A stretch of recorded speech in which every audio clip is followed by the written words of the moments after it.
Oke, salam, selamat pagi anak-anakku. Perkenalkan ya, mungkin baru pertama kali ini melihat Bapak ya. Perkenalkan, nama Bapak Pak Kelvin. Kalian bisa memanggil Pak Kel, Pak Kel ya, Pak Kel. Seperti itu anak-anak biasa memanggilnya. Nah, oke, langsung saja. Kemarin kita sudah membahas tentang pribadi yang dewasa.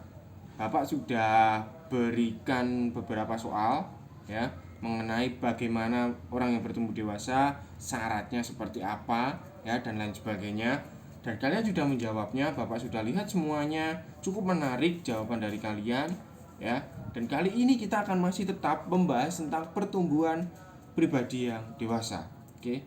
Karena pertumbuhan itu sejatinya dialami oleh semua orang, tidak mengenal latar belakang, baik dari orang biasa, orang menengah, ataupun orang yang tinggi atau sultan sekalipun itu mengalami pertumbuhan dewasa. Oke. Nah, pertumbuhan dewasa atau pertumbuhan itu sejatinya ada 3 aspek, yaitu aspek afektif, kognitif, dan juga psikomotorik.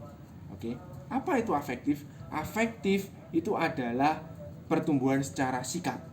Oke. Lalu kognitif itu berbicara tentang pengetahuan, pertumbuhan secara pengetahuan, dan juga psikomotorik yang terakhir. Psikomotorik ini apa, Pak? Psikomotorik itu adalah pertumbuhan secara keterampilan, mulai dari berjalan, bergerak, menulis, membaca, itu pertumbuhan secara psikomotorik. Oke. Nah, itu 3 aspek itu yang semua dialami oleh orang dalam masa pertumbuhan. Nah, kali ini kita akan membahas pertumbuhan dalam hal masalah perselisihan. Jadi bagaimana kita menangani konflik, ya, bagaimana ketika kita berada dalam konflik, lalu langkah yang tepat seperti apa sih, seperti itu.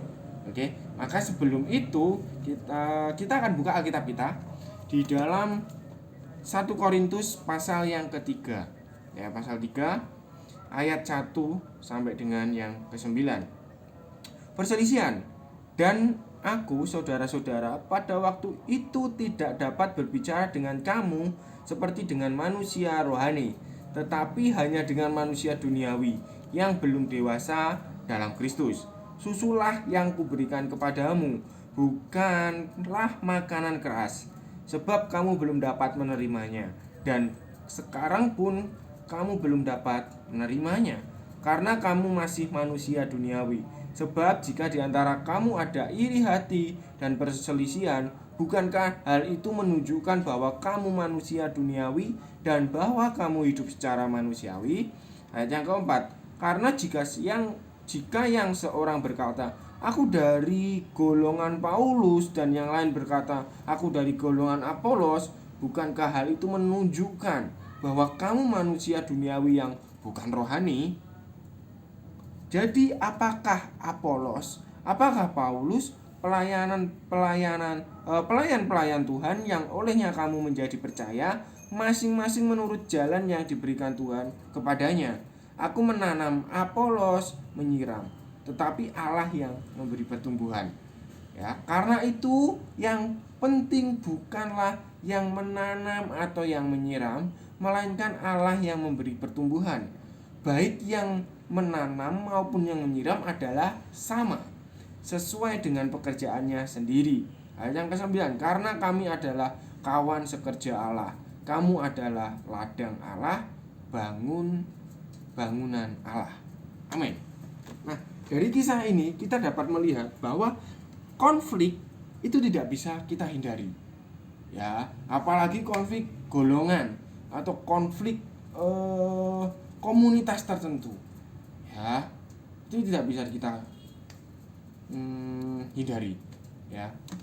Dan biasanya itu terjadi dalam pergaulan sehari-hari. Misalkan contoh, ada orang yang rasis. Satu anak ini katakanlah si A. Si A ini dari orang tua yang kaya. Lalu si B dari keluarga yang biasa saja, ya. Nah, si A tidak mau berteman karena merasa si B tidak selevel dengannya.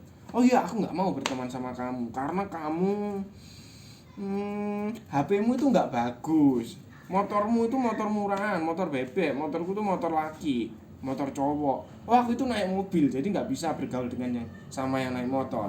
Nah, tanpa disadari itu terjadi. Oke. Lalu biasanya ini masalah apa ya? Kalau SMA ini asmara ya atau percintaan, biasanya juga seperti itu. Ya, kadang si cewek terlalu pemilih, ya. Wah, aku tidak bisa dengan kamu karena kamu itu kurang kaya, kamu nggak naik ninja.